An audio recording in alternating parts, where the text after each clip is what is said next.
السلام علیکم ناظرین، کبھی آپ نے سوچ کر دیکھا ہے کہ انگلش اتنی مشہور زبان کیوں ہے؟ کیوں آپ سے امید رکھی جاتی ہے کہ اگر آپ نے اپنے کیریئر میں آگے بڑھنا ہے تو انگلش تو آپ کو آنی ہی چاہیے؟ اور صرف یہ پاکستان میں نہیں ہے، دنیا کے زیادہ تر ممالک میں امید رکھی جاتی ہے کہ آپ کو اپنی مادری زبان کے علاوہ انگلش تو بولنی آنی ہی چاہیے۔ انگلش میں ایسی کیا خاص بات ہے کہ یہ دنیا کی طاقتور زبان بن چکی ہے؟ کیوں یہ دنیا کی گلوبل لینگویج ہے؟ اور انگلش سے پہلے دنیا کی سب سے طاقتور زبان کون سی تھی؟ آج کی اس ایجوکیشنل ویڈیو میں آئیں یہ جاننے کی کوشش کرتے ہیں۔ میں ہوں مصباح خان اور آپ دیکھ رہے ہیں گلوبل فیکٹ۔ ویڈیو کو لائک کریں اور چینل کو سبسکرائب کریں۔ ماضی میں جائیں تو اس کا جواب شروع ہوتا ہے برٹش امپائر سے، دنیا کی سب سے بڑی امپائر۔ 1922 وہ سال تھا جب یہ امپائر اپنے عروج پر تھی، یعنی دنیا پر سب سے زیادہ اس نے قبضہ کر رکھا تھا۔ دنیا کی کل زمین کا 25% علاقہ برٹش امپائر کے قبضے میں تھا۔ آپ ایک کونے سے شروع کریں، New Zealand, Australia, Malaysia, Singapore, بنگلہ دیش،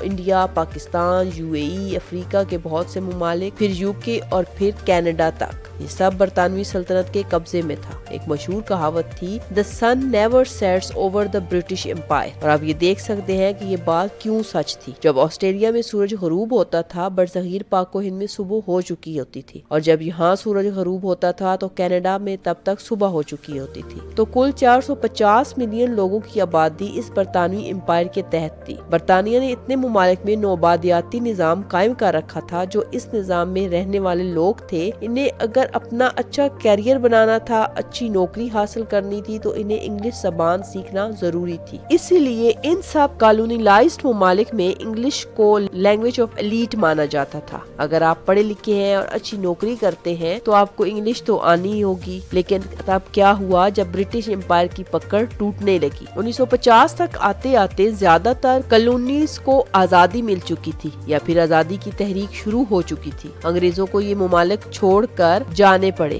اور ان ممالک کو آزادی دینی پڑی۔ ان میں ایک ملک پاکستان بھی تھا۔ آزادی ملنے کے بعد بھی زیادہ تر ان کالونیز میں انگلش دفتری یا قومی زبان کے طور پر رہی۔ ایسا کیوں ہوا؟ مختلف ممالک میں ان کی مختلف وجوہات ہیں۔ مثلا پاکستان ہی کو اگر دیکھا جائے تو 1947 میں آزادی حاصل کرنے کے بعد ہر آئین میں قومی زبان اردو کے ساتھ ساتھ انگلش کو دفتری زبان کا درجہ دیا گیا۔ اسی طرح انڈیا میں بھی ہندی کے ساتھ ساتھ انگریزی کو بھی قومی زبان قرار دیا گیا، اور آج کے دن تک پاکستان اور انڈیا میں انگلش آفیشیل لینگویج کے طور پر استعمال ہوتی ہے۔ اب امریکہ کی کہانی بھی کافی ملتی جلتی ہے۔ یونائیٹڈ اسٹیٹس آف امریکہ میں کئی ممالک نے کالونیاں بنائی، برطانیہ، فرانس، اسپین، نیدرلینڈ، لیکن ایک بڑا حصہ برطانیہ کے پاس تھا۔ تو جب USA کو انگریزوں سے آزادی ملی تو انہیں احساس ہوا کہ اگر ایک الگ قومی شناخت ہونا ضروری ہے اور جہاں پر زبان ایک اہم کردار ادا کرتی ہے، تو انہوں نے فیصلہ کیا کہ یہ زبان انگریزی ہوگی جو ہماری الگ الگ ریاستوں کو متحد کر کے رکھے گی۔ سن کر آپ کو حیرانی ہوگی، لیکن اس وقت میں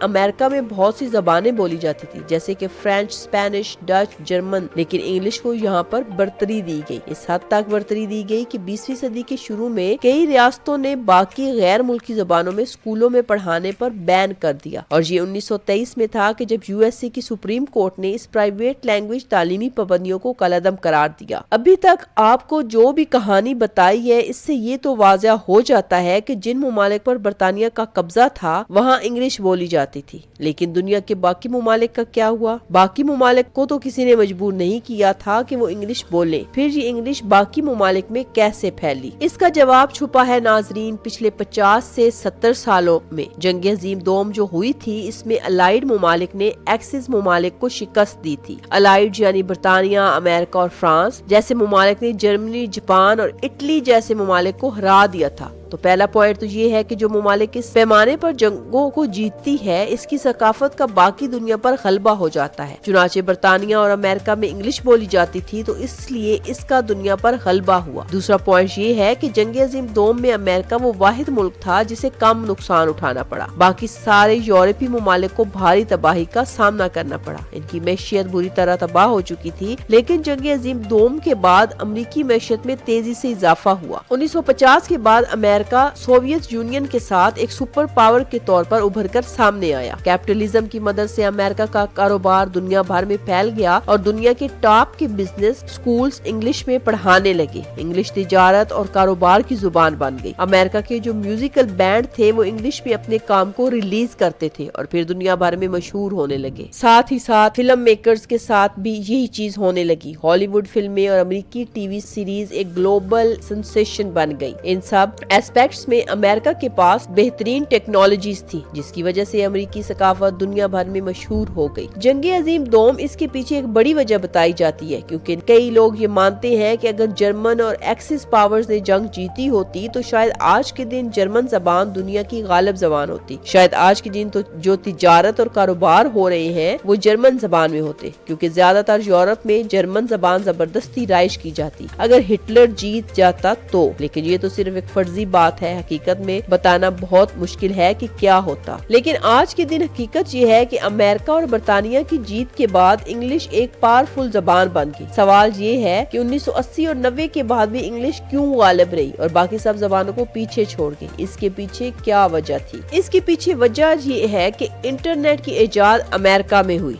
इंटरनेट से रिलेटेड जो कंपनियां उभर कर सामने आई वो अमेरिका से आई। आप चाहे गूगल ले ले, फेसबुक, यूट्यूब ले ले या फिर एप्पल ले ले, ये सारी टॉप कंपनीज जो इंटरनेट के सहारे उभर कर सामने आई हैं वो अमेरिका में ही आई हैं। और इस वजह से इंटरनेट पर मौजूद सब वेबसाइट्स का 63% जो मवाद होता है वो अंग्रेजी जबान में होता है। और इस तरह जो कंप्यूटर कीबोर्ड की इजाद जो की गई थी इसे भी एक अमेरिकी ने किया था, तो यकीनन वो अपनी जबान इंग्लिश में ही करेगा ना। इसीलिए शुरू के सारे कंप्यूटर्स में कीबोर्ड इंग्लिश में थे। स्मार्टफोन के आने के बाद था कि बाकी जबानों में वेबसाइट्स बनने लगी और स्मार्टफोन की टच स्क्रीन की वजह से और जबानों के कीबोर्ड्स भी आने लगे। इससे पहले जबानों के कीबोर्ड्स बहुत नायाब होते थे। अपनी इन्हीं सब वजूहात की वजह से नाजरीन आज 2023 तक इंग्लिश सबसे ज्यादा ताकतवर, सबसे अहम और ग्लोबल जबान बन गई है। लेकिन क्या इंग्लिश दुनिया की सबसे पहली ग्लोबल जबान थी? मैंने आपको जो अभी कहानी सुनाई है वो ब्रिटिश एम्पायर के बाद शुरू होती है। इससे पहले क्या होता था? क्या इंग्लिश से पहले भी कोई ग्लोबल जबान रह चुकी है? इसका जवाब है हाँ नाज़रीन। 2 इंडो यूरोपियन जुबानें थी जो अपने जमाने में गालिब रह चुकी थी और ये 2 जबानें थी यूनानी और लातीनी, लैटिन एंड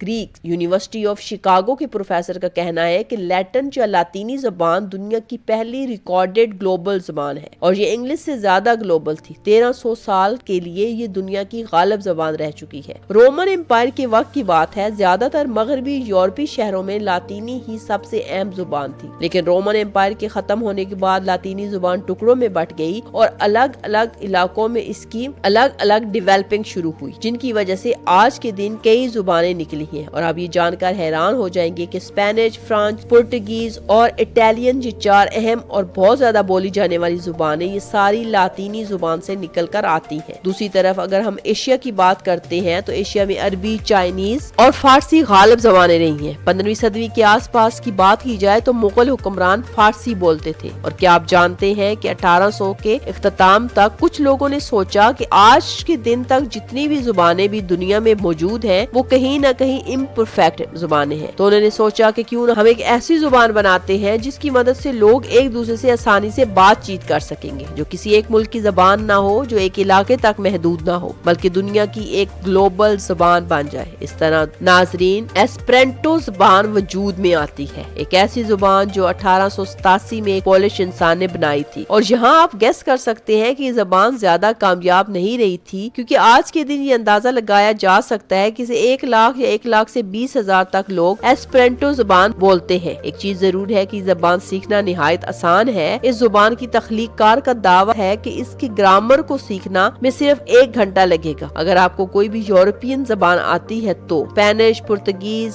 इटालियन, जर्मन या इंग्लिश, इनमें से अगर आपको कोई भी जुबान आती है तो ये एस्पेरेंटो जुबान सीखना आपके लिए निहायत आसान है, क्योंकि ये इन्हीं जबानों से बनाई गई है। और बनाते वक्त इसने ये इंश्योर किया है कि इसकी ग्रामर जितनी सादा हो सके इतनी सादा बनाई जाए, जो चीजें जैसी लिखी जाती हैं वैसे ही प्रोनाउंस्ड की जाती हैं, और प्रीफिक्सेस और सुफिक्सेस का इस्तेमाल करके नए अल्फाज बनाना बहुत आसान है। इसकी वोकैबुलरी इतनी बड़ी नहीं है, अब बड़ी आसानी से नए अल्फाज सीख सकते हैं। इस जबान में अल्फाबेट्स 28 हैं और अगर आप इसे इंग्लिश से कंपेयर करेंगे तो उसमें Q, W, X और Y जैसे अल्फाबेट्स हैं ही नहीं, क्योंकि इन्हें लगा कि ये बेकार हरूफ है जिनका ज्यादा इस्तेमाल नहीं किया जाता, तो इनकी जगह कुछ और हरूफ को शामिल किया गया। लेकिन ये जबान इतनी ज्यादा मशहूर ना हो सकी और सिर्फ चंद इलाकों तक ही महदूद रही और आज इंग्लिश दुनिया में सबसे ज्यादा गालिब जबान के तौर पर जानी जाती है। उम्मीद करते हैं कि आज की इंफॉर्मेटिव एंड एजुकेशनल वीडियो से आपने बहुत कुछ सीखा होगा। वीडियो पसंद आई हो तो लाइक करें, चैनल को सब्सक्राइब करें और बेल आइकन लास्ट में प्रेस करें।